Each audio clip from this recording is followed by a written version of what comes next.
Hey everyone, and welcome to The Bottom Line. I'm your host, Lauren Kalil. This episode is brought to you by UCAN. This season is changing slightly. Normally, the number of spots allocated to each semifinal was communicated in advance, but now the structure is a bit different because there are 17 spots still available that will be determined based on the strength of field across all regions. Mike Halpin, he has broken down the most important data that he sent to a couple athletes. I know, Brent, you've had an opportunity to kind of look at some of this. And we're going to weigh in about what we need to know, whether you're a spectator or athlete. Mike, first, how long did it take you to create all of this information? A bit of time. It happened over the course of the year, thankfully. I did not sit and do it all at once. But yeah, it took a little bit of time to put this together. So glad to get it in athletes' hands that can actually use it and do it with it. Yeah. Brent, before we get into the document, just when you initially saw this, I know that we've spoken before about the new season structure with this strength of field. With your thoughts initially versus now when you actually saw the document, did it change your initial reaction, or do you feel the same way? I think I feel the same way. I think as a whole, it's a good thing. It strikes a balance between having athlete representation from around the world, so you're still getting an athlete from Asia, Africa, South America, Australia, Europe, North America.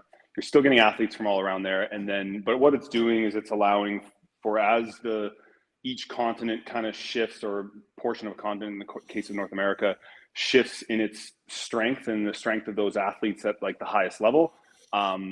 It can then allocate more spots to those areas, which I think makes sense. You want the best athletes at the games while still having, some worldwide representation. And it still does that. I think as I've gotten deeper and deeper into, Mike's spreadsheet, makes me realize it's just more and more potential questions and potential things that not necessarily could go wrong, but it's just complicated. It's a lot easier just to say 10 athletes from this area, good luck. But as you shift it year to year and you have rules, the rules just have to get like more and more thorough, and there's just like sub rules. And so I'm just curious how that'll play out, and hopefully it plays out fairly and works the way we want it to.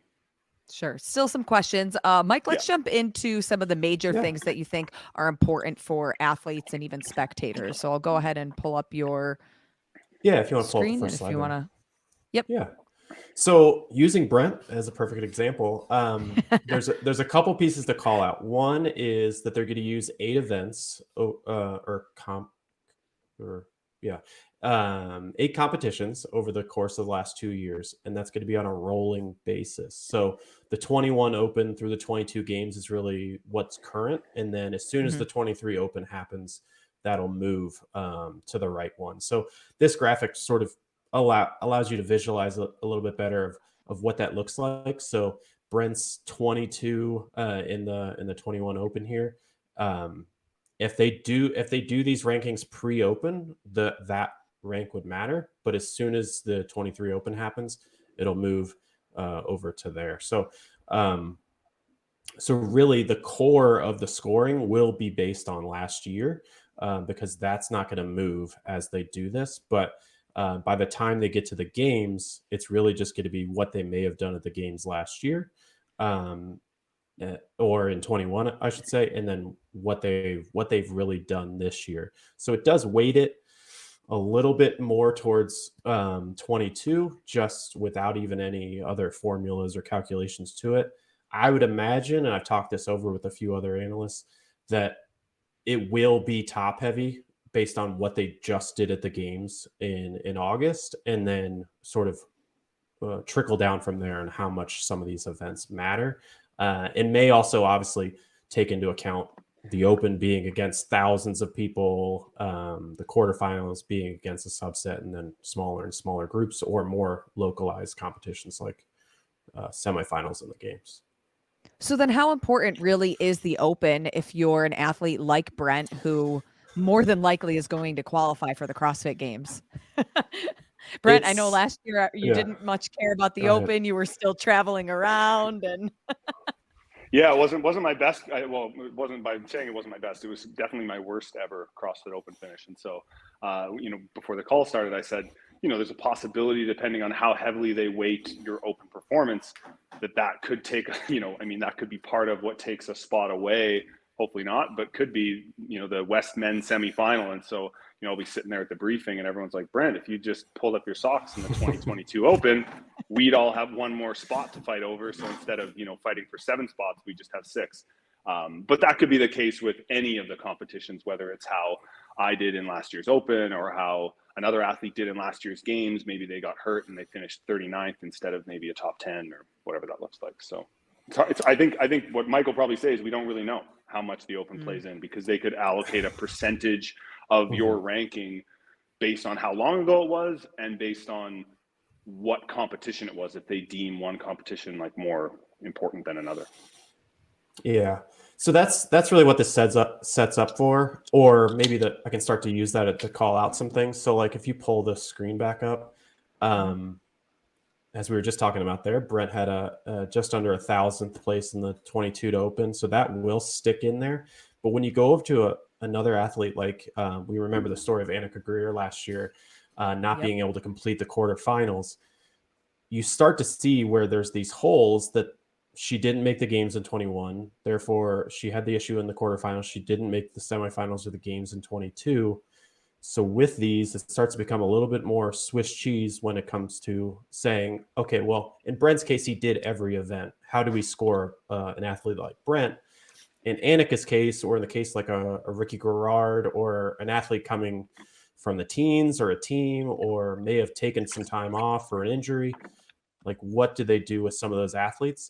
And this starts to push those conversations to make sure that the CrossFit is being able to put as much in writing. I think before the call, Brent was talking about that, but also really be able to figure these out early on to say, like, some of these athletes like an Annika, what would you have me do? I would have loved to have been at the games, loved to have been at the semifinals, but didn't go my way. How are you going to base that against another athlete in the same region?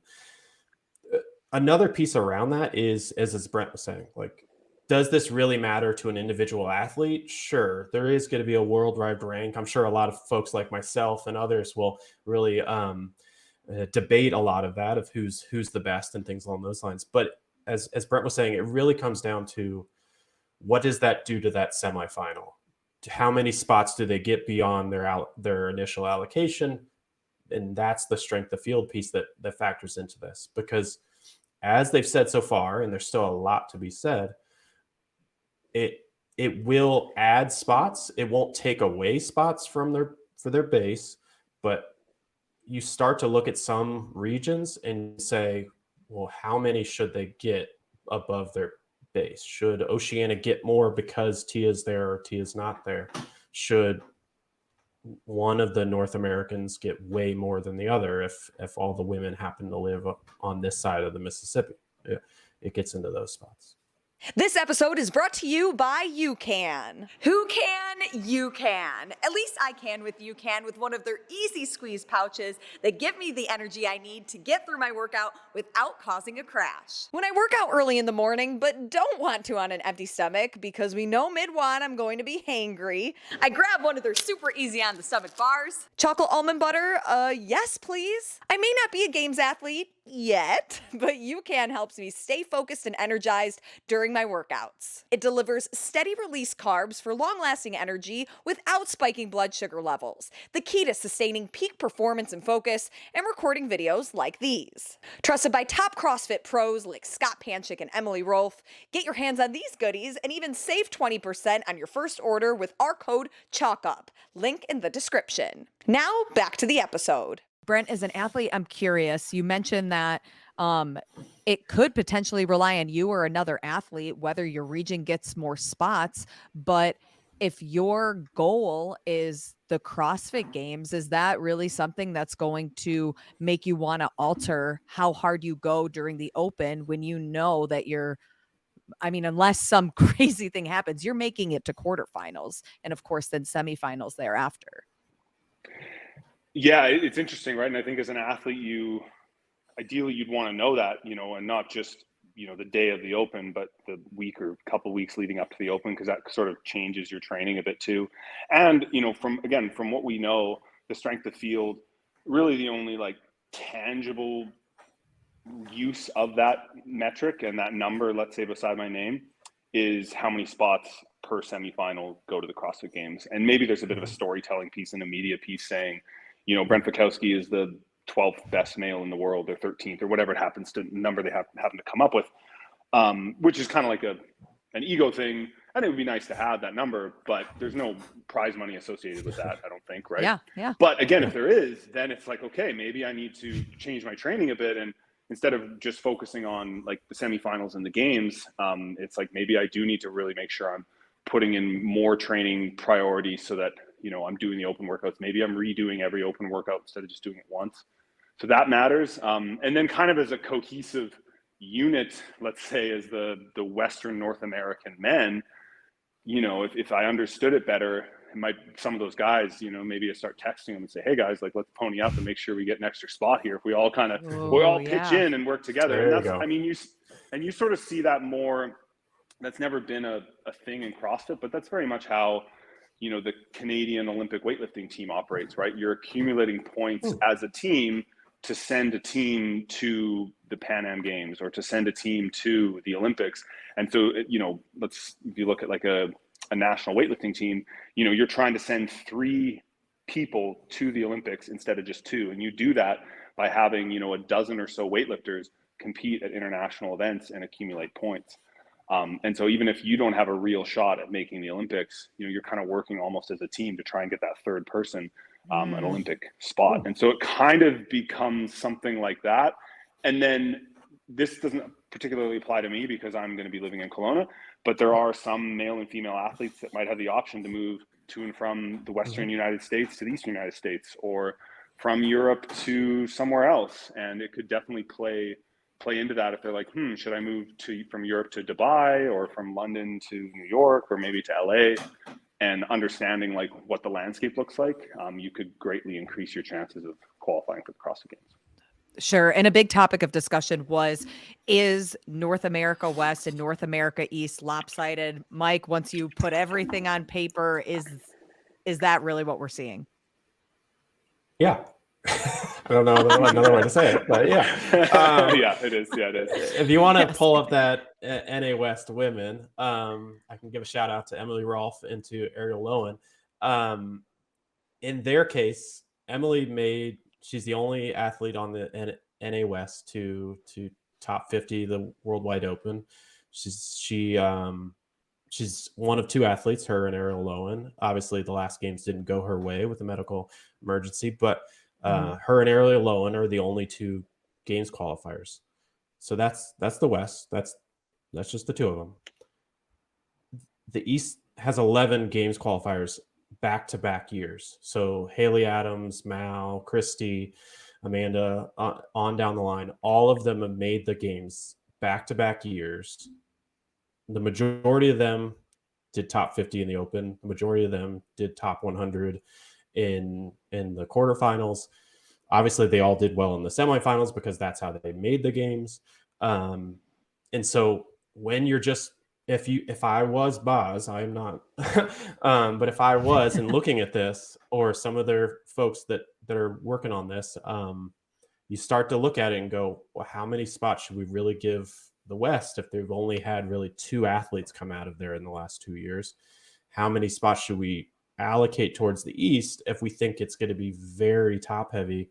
And we want to see, obviously, the names we know get to the games again, but we need to liven that up a bit. And the same thing could be said when it comes to those moving situations. If they are an athlete that's doing this full time, they have some sponsors, they have some obviously focus more on this and making the games and all that. Do they start to look at, hey, it's going to be really nice in California from February to June. It's going to be, here's how it's going to look down in Orlando when they have the semifinal down there.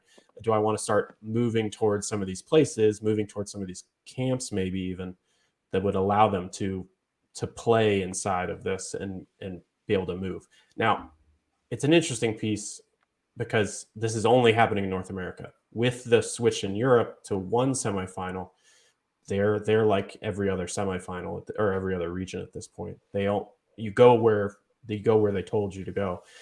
Sure. In this case, North America still has some movability.